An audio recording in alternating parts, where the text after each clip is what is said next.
Hey everyone, Mr. Happy here, and in this video we're going to be taking a look at the new alternate outfits for several different characters in Final Fantasy XVI, as well as the weapon skin feature, which lets you override your currently equipped sword with a different appearance. You can use those DLC swords, or maybe just a sword that you liked better throughout the game, just as its appearance. Now, before I go any further, while I would love to say this is a spoiler-free video, it is absolutely not. There's an aspect that if you haven't played the game or you haven't progressed far enough into the game, probably till about the 1/3 or 1/4 part, there's something you're going to see that would absolutely be surprising. So I'm giving you a spoiler warning now, but TLDR, every character now has an alternate outfit, or at least several characters have an alternate outfit, and you can change Clive's weapon skin. So at the very least, you'll have that waiting for you when you get to play. But spoiler warning done, let's take a look. All right, so let's head over to the Arete Stone. This is where you can access the appearance feature. According to the patch notes, you need to have access to the feature by progressing to a certain point in the game. The Arete Stone is not available right from starting a new game or a new game plus,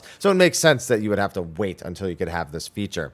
That being said, we have at the very bottom here, appearance, and then we have the two menus, armor and weapons.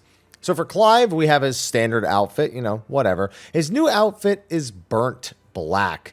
It most notably gets rid of the chest window. I've already seen that being a major complaint about this, but it has a more rustier and edgier look. It's like Brimstone. It's a little bit even more Ifrit themed than his other parts. I'm honestly kind of a bigger fan of the base one. I feel like this doesn't really vibe with me that much. And honestly, a lot of the new outfits and new appearances, I'm not super crazy about. So I'm curious to see what they'll add to it in the future, because you can guarantee these aren't the last outfits these characters are going to get. But if you like this like edgier, darker outfit for him, and you don't need the chest window, then that's what you have for Clive. Now, going over to Jill, her base outfit is really good, but I actually also do like her alternate outfit. Much like with Clive's, hers is a lot more Shiva themed. It's got these lighter tones to it. I'd love to say they're blue. I'll just say they're icy, because I can't tell. My colorblind, I can't tell anything. But other than that, I really like the lighter themes to it that it has, and it has like little ice shards and stuff all around it. So hers I'm actually a pretty big fan of, but I don't know. Something about her base outfit still really shines to me. So for me, it's more so they're about even, but this one's pretty cool all the same. Now, I mentioned those spoilers at the start. If you didn't tune out by now, then it's been unavoidable since I moved to this menu.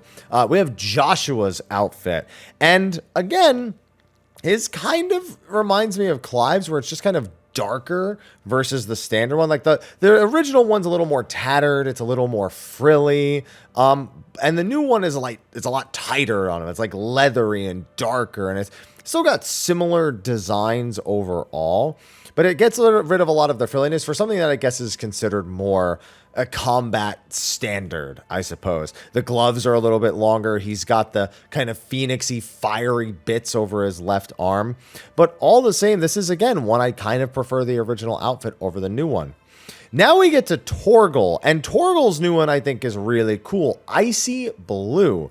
Now, not only does Torgal's color change to match more of his Frostwolf origin, but he also gets a brand new bracelet on his front left paw, something that's a lot more, ice moon wolfy, I suppose. That's the best way I could think to put it. But all of their new adornments are all super edgy, and I know that's not going to be everyone's cup of tea. But for Torgal's in particular, I really like this because it's closer to his other appearance, and so there's less of a mismatch between his default appearance and his new appearance. But all the same, I think they both look good, but I think I would actually prefer the new Icy Blue one. Then we get Ambrosia, and Ambrosia's is really just a matter of taste of whether you like a heavy armored chocobo or not, because that's really what they did. They strapped a bunch of armor, changed the appearance of the little bag on Ambrosia's back. It's on his directly on his back in the original, and then it's more like it is like back right, I suppose, in the new one. But yeah, he's got golden armor over his face, or I guess just I don't know if that's gold, it might be bronze, I couldn't tell you.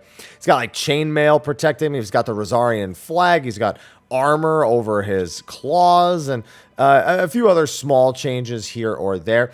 But yeah, this one's also a matter of taste. I could go either way, but I do like the more just direct chocobo look. I've never been a big fan of big armored chocobos, but then again, in 14, I have given my chocobo some absolutely absurd looking looks, over the years. So maybe I do like it, and I just don't want to admit it to myself. But if I'm going to go with something, maybe something a little bit less rustic, I suppose, than this.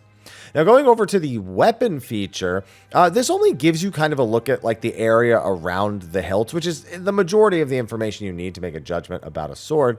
But it's crazy looking back at them all, having now been a few months, how many of them are actually really simple, nice designs. And I really like most of the swords in this game. I'm not for the like World of Warcraft, giant, insano glow swords. I like something that's a little bit more tight, a little bit simpler, but shows something that's really, really well crafted. And even the more intricate swords, now looking back at them, are still kind of in that vein. I think it's just because Clive uses a more narrow sword, so all of the features need to be kind of closer together, and they're not like trying to take up a massive part of the screen.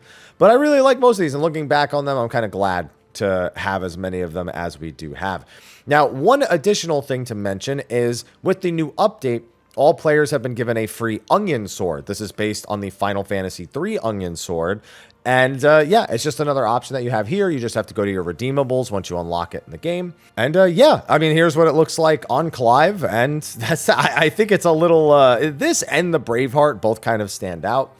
A little bit much for me, but I mean, they're flavorful. The Braveheart's Final Fantasy 1 sword, this is the Final Fantasy 3 sword. There's also the Blood sword, which I guess I don't have. Maybe that was a certain pre-order bonus or something. I don't know. I don't have it on this list. Regardless, you can pick your favorite, and that'll be the appearance, regardless of which sword you have equipped on Clive himself.